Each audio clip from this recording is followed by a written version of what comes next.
بسم اللہ الرحمن الرحیم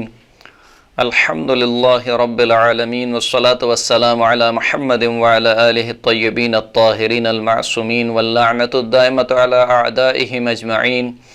اما بعد فقد قال اللہ سبحانہ وتعالی فی کتابہ المجید بسم اللہ الرحمن الرحیم شہر رمضان الذی انزل فیہ القرآن ہدی للناس وبینات من الہدی والفرقان۔ محترم ناظرین کرام، قرآن مجید کے 7ویں پارے کا خلاصہ حاضر خدمت ہے۔ قرآن مجید کے 7ویں پارے میں سورہ مبارکہ مائدہ کی 83ویں آیت سے لے کر 120 آیت تک شامل ہیں، یعنی آخر سورہ مائدہ تک، اور اس کے علاوہ سورہ مبارکہ انعام کی 110 آیتیں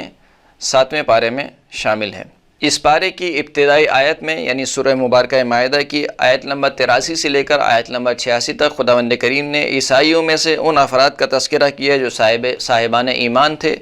اور جو کچھ رسول اللہ پر نازل ہوا اور جو کچھ رسول اللہ سے پہلے انبیاء پر نازل ہوا ان کی تصدیق کرنے والے تھے۔ اس کے بعد آیات کا ایک لمبا سلسلہ ہے، تقریباً آیت نمبر 87 سے لے کر آیت نمبر 107 تک خداوند کریم نے کچھ احکامات کا بیان کیا ہے، فقہی احکامات کو بیان کیا ہے، اور مسلمانوں سے تقاضا کیا ہے کہ وہ ان احکامات کی پابندی کریں گے، ان پر عمل پیرا ہوں گے، کہ جن میں سے خداوند کریم نے ارشاد فرمایا یا ایھا الذین آمنوا لا تحرموا طیبات ما احل اللہ لکم ولا تعتدوا ان اللہ لا يحب المعتدین وکلوا مما رزقکم اللہ حلالا طیبا واتقوا اللہ الذی انتم بہ مؤمنون، کہ اے صاحبان ایمان، جو کچھ خداوند کریم نے پاک و پاکیزہ غذاؤں میں سے حلال قرار دیا ہے اس کو حرام نہ قرار دو اور حد سے زیادہ تجاوز نہ کرو۔ خداوند کریم تجاوز کرنے والوں کو پسند نہیں کرتا، اور جو کچھ خداوند کریم نے حلال اور پاک و پاکیزہ غذائیں تمہارے لیے حلال قرار دی ہیں ان میں سے کھاؤ پیو، اور اللہ کا تقوی اختیار کرو، اسی اللہ کا تقوی اختیار کرو کہ جس کے اوپر تم ایمان لاتے ہو۔ اس کے بعد خداوند کریم نے قسم توڑنے کا کفارہ بیان کیا، پھر اس کے بعد جوئے اور شراب کا تذکرہ ہوا اور فعال کا تذکرہ ہوا، کہ زمانہ جاہلیت میں ایک یوں سمجھ لیجیے کہ رسم رائج تھی کہ چند لوگ مل کر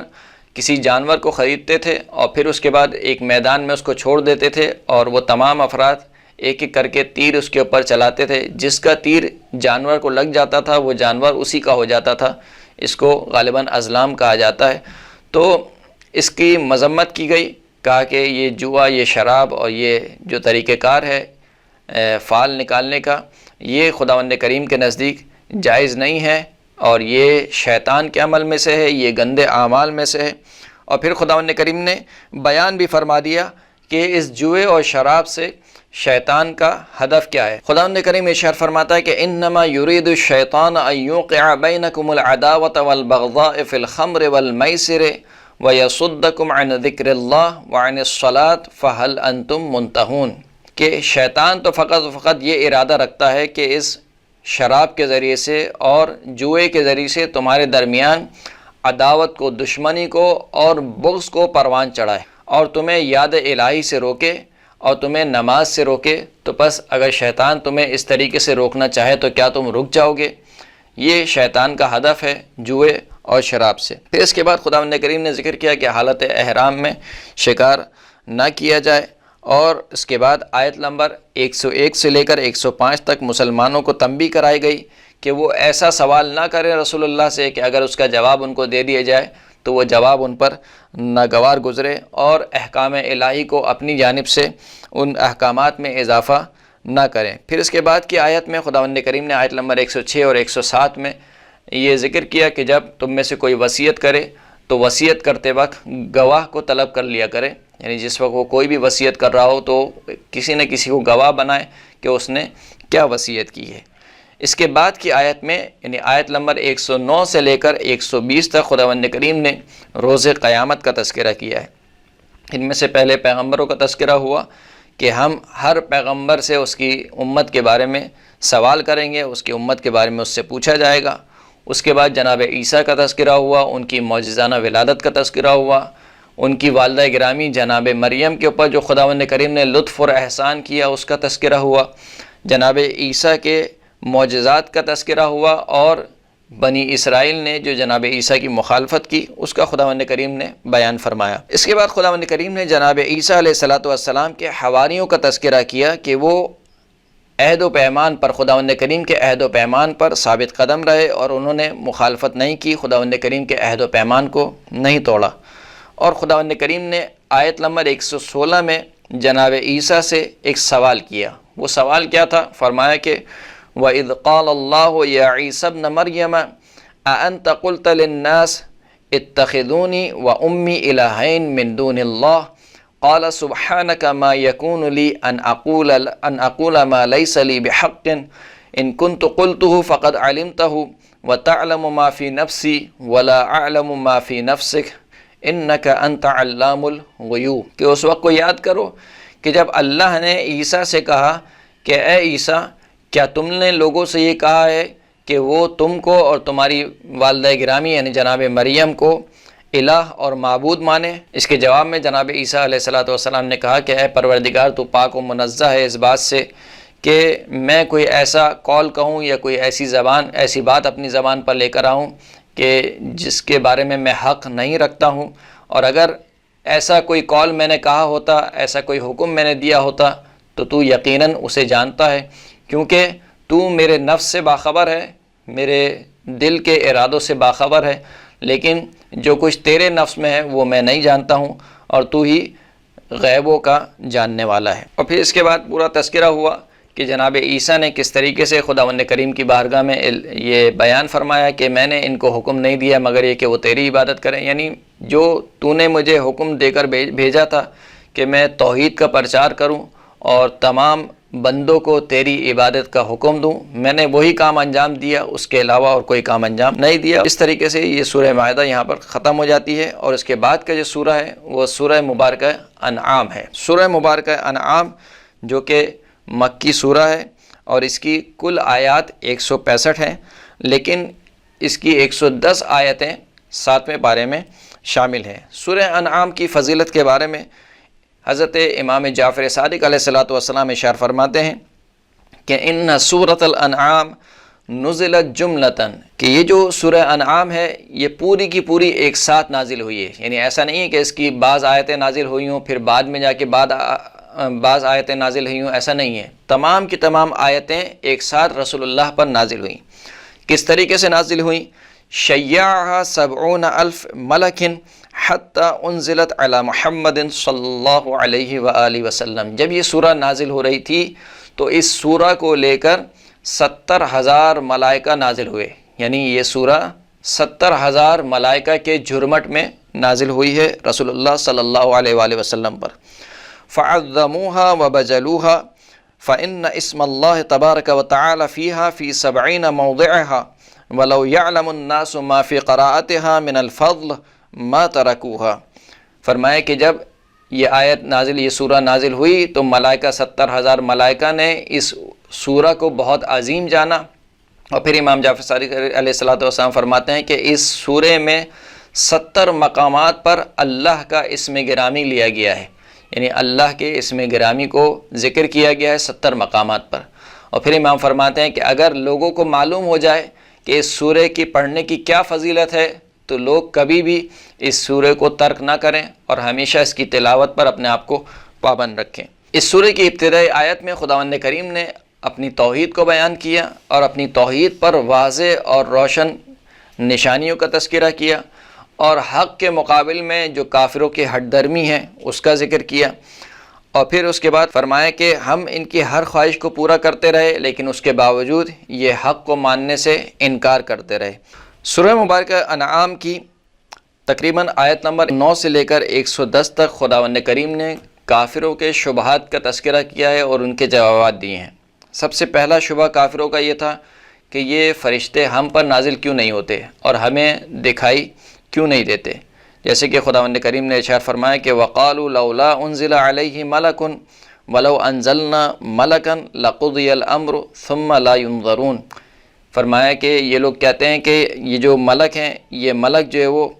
کیوں نہیں نازل ہوتے ہمارے اوپر، اور اگر ہم ملک کو نازل کرتے تو قیامت برپا ہو جاتی۔ خداوند کریم نے اس کا جواب دیا، اور پھر دوسری آیت میں ارشاد فرمایا کہ وَلَوْ جَعَلْنَاهُ مَلَكًا لَجَعَلْنَاهُ رَجُلًا وَلَلَبَسْنَا عَلَيْهِمْ مَا يَلْبِسُونَ کہ اگر ہم کسی فرشتے کو نازل کرتے بھی تو اس فرشتے کو بھی ہم انسانی پیکر میں اور انسانی جسم میں ہی نازل کرتے اور اس کو وہی کپڑے پہناتے جو یہ کپڑے پہنتے ہیں. یعنی ممکن نہیں تھا کہ انسانوں کی ہدایت کے لیے کسی فرشتے کو بھیجا جائے، لہٰذا انسانوں کی ہدایت کے لیے انسان ہی کو بھیجا گیا. اس کے بعد خداوند کریم نے ارشاد فرمایا، گویا ایک طریقے سے رسول خدا کو تسلی دی کہ اگر آپ کا یہ کفار مذاق اڑاتے ہیں، استہزاء کرتے ہیں، تو آپ سے پہلے بھی رسولوں کا مذاق اڑایا گیا ہے، اور جنہوں نے رسولوں کا مذاق اڑایا ان کا انجام کیا ہوا اس کو بھی خداوند کریم نے ذکر کر دیا. اس کے بعد کی آیت میں خداوند کریم نے قیامت کا تذکرہ کیا اور کفار کے انکار کا بیان کیا کہ جو کفار جو انکار کرتے ہیں معاد کا اور قیامت کا، اس کا ذکر کیا. پھر اس کے بعد خداوند کریم نے شرک کی مذمت کی اور اللہ کی وحدانیت پر دلیلوں کو پیش کیا. اور پھر آیت نمبر 19 میں خداوند کریم نے یہ ذکر کیا کہ خداوند کریم خود ہی رسالت پر گواہ ہے.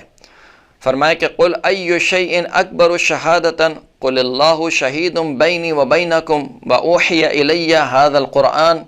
لانذرکم بہ ومن بلغ أئنكم لتشهدون أن مع الله آلهة أخرى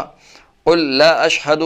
قل إنما هو إله واحد وإنني بريء مما تشركون. اے حبیب آپ ان سے کہہ دیجئے کہ بھلا وہ کون سی چیز ہے جو گواہی کے اعتبار سے بہت بڑی ہو.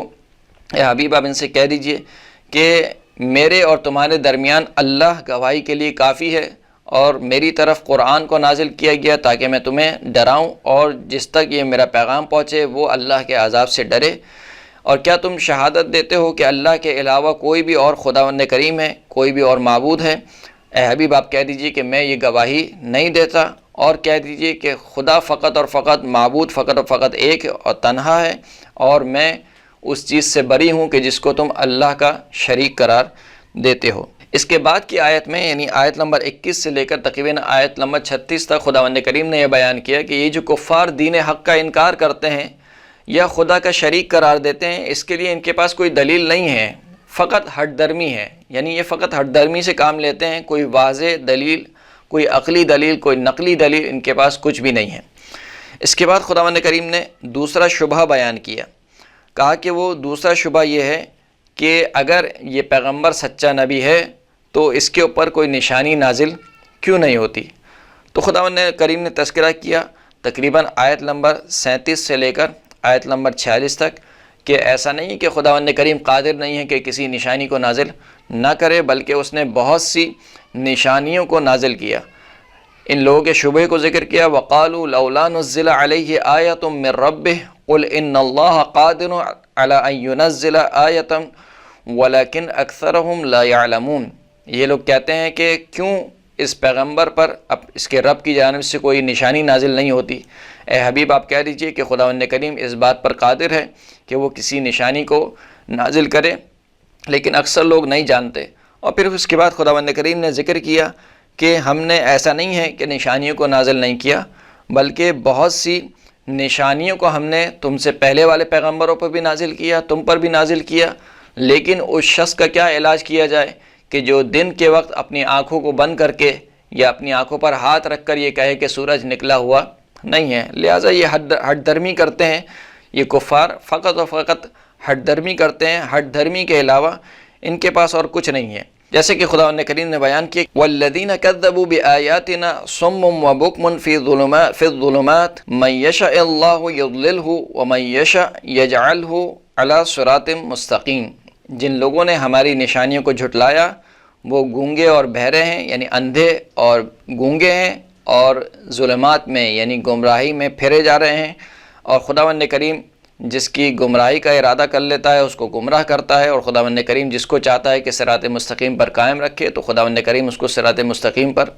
قائم رکھتا ہے. اس کے بعد خداوند کریم نے ذکر کیا کہ دیکھو وہ تمام نشانیاں جو خداوند کریم نے اپنی حقانیت پر پیش کی ہیں، ان نشانیوں میں سے سب سے بہترین نشانی قرآن مجید ہے. خداوند کریم ارشاد فرماتا ہے کہ قل انی علی بینۃ من ربی وکذبتم بہ ما عندی ما تستعجلون بہ ان الحکم الا للہ یقص الحق وہو خیر الفاصلین. فرمایا کہ اے حبیب آپ ان سے کہہ دیجئے کہ دیکھو میں اپنے رب کی جانب سے واضح نشانی پر ہوں، روشن نشانی پر ہوں، لیکن تم اس نشانی کو جھٹلاتے ہو، یعنی قرآن مجید کو جھٹلاتے ہو۔ اور فرمایا کہ ما عندی ما تستعجلون بہ، میرے اختیار میں نہیں ہے وہ چیز جس کی تم جلدی کرتے ہو، یعنی تم جو کہتے ہو کہ اگر عذاب الہی سے آپ ہمیں ڈرا رہے ہیں تو یہ عذاب الہی مجھ پر نازل کر دیں فوراً سے، ہم پر نازل کر دیں فوراً سے۔ تو رسول اللہ کہتے ہیں کہ یہ عذاب الہی کا نازل کرنا یہ میرے اختیار میں نہیں ہے، یہ اللہ کے اختیار میں ہے۔ اللہ جب چاہے گا اور جب وہ موقع دیکھے گا تو عذاب کو نازل فرما دے گا۔ اس کے بعد کی آیات میں تقریباً آیت نمبر 60 سے لے کر آیت نمبر 90 تک خداوند کریم نے اپنی توحید کو بیان کیا، توحید کی نشانیوں کو بیان کیا، واضح اور کھول کر محکم دلائل کو بیان کیا۔ اور پھر اس کے بعد دوبارہ خداوند کریم نے آیت نمبر 91 سے لے کر آیت نمبر 110 تک ایک تیسرا شبہ ہے کفار کا، مشرکین کا، اس کو بیان کیا۔ اور وہ شبہ یہ ہے کہ خداوند کریم نے کوئی کتاب نازل کیوں نہیں کی۔ آیت نمبر 91 میں خداوند کریم ارشاد فرماتا ہے کہ وما قدر اللہ حق قدرہ اذ قالوا ما انزل اللہ علی بشر من شیء، کہ ان لوگوں نے جس طریقے سے اللہ کی قدر کرنی چاہیے تھی اس طریقے سے اللہ کی قدر نہیں کی، کیونکہ یہ لوگ کہتے ہیں کہ خداوند کریم نے اپنے بندے پر کوئی چیز نازل کیوں نہیں کی۔ اے حبیب آپ ان سے کہہ دیجئے قل من انزل الکتاب الذی جاء بہ موسیٰ نورا وہدی للناس، اے حبیب آپ ان سے سوال کیجئے کہ وہ کون ہستی تھی کہ جس نے حضرت موسیٰ علیہ السلام پر کتاب کو نازل کیا، وہ کتاب جو نور بھی تھی اور لوگوں کے لیے ہدایت بھی تھی۔ تجعلونہ قراطیسا، پھر تم نے اس کتاب کو صفوں میں تقسیم کر دیا، کاغذوں میں تقسیم کر دیا۔ تبدونہا وتخفون کثیرا، تم ان صفوں کو ظاہر بھی کرتے ہو لیکن جو تم چھپاتے ہو وہ بہت زیادہ ہے۔ وَعُلِّمْتُمْ مَا لَمْ تَعْلَمُوا أَنْتُمْ، اور تمہیں وہ چیزیں سکھا دی گئیں جس کا تمہیں علم نہیں تھا، نہ تمہارے باپ داداؤں کو اس کا علم تھا۔ قُلِ اللَّهُ ثُمَّ ذَرْهُمْ فِي خَوْضِهِمْ يَلْعَبُونَ، کہہ دیجئے کہ فقط اللہ ہی تھا کہ جس نے جناب موسیٰ پر وہ کتاب نازل کی، اور پھر ان لوگوں کو چھوڑ دیجئے اور یہ اپنے وہم اور گمان میں کھیلتے رہیں اور اپنی گمراہی میں پھرتے رہیں۔ تو گویا یہ جو شبہ تھا کفار کا کہ اللہ نے اپنے بندر پر کسی کتاب کو نازل نہیں کیا، اس کا جواب خداوند کریم نے اس طریقے سے دیا کہ اگر تم کہتے ہو کہ کتاب کو نازل نہیں کیا تو جو تم سے پہلے والے انبیاء تھے، جناب موسیٰ، جناب عیسیٰ اور جو دیگر انبیاء پر کتابیں نازل ہوئیں، تو بتاؤ کہ وہ کتابیں کس نے نازل کیں؟ اور یہ جو تم ادعا کر رہے ہو، یہ تمہارا ادعا سوائے جھوٹ اور افتراء کے اور کچھ بھی نہیں ہے۔ اس کے بعد کی آیات یعنی آیت نمبر 94 سے لے کر تقریباً آیت نمبر 108 تک خداوند کریم نے دوبارہ توحید کو بیان کیا اور واضح دلائل پیش کیے، اور مشرکین کے جو وہم اور گمان ہے اس کو نقش بر آب ثابت کیا، اور یہ فرما دیا کہ دیکھو یہ جو مشرکین کا نظریہ ہے، جو عقیدہ ہے، یہ سوائے ہٹ درمی کے اور کچھ نہیں ہے، ان کے پاس کوئی دلیل نہیں ہے۔ اس کے برعکس خدا کی وحدانیت پر جیتی جاگتی دلیلیں ہیں، جس کو یہ دیکھتے بھی ہیں اور جس کو یہ محسوس بھی کرتے ہیں۔ وآخر الدعوانا الحمد للہ رب العالمین۔